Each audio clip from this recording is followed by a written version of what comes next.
රණ මයුරෙක් මයුරියකගේ රැඟුම ගැන සිතා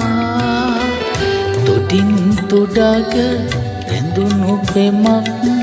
අගෙයි ගමු සිතා ඔබ අමතන මෙවන් පතෙක පිළිතුරක්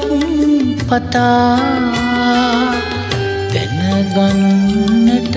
මාරසියෙමි කිමදගත් සිතා මා සිත මියුරු කල්පනා දසපද වැලක පෙරළුණා මිහිරියේ ඔබට බැඳුණු ප්‍රේමයේ නමින් නැවුම් සිතක ඔබට බැඳුණු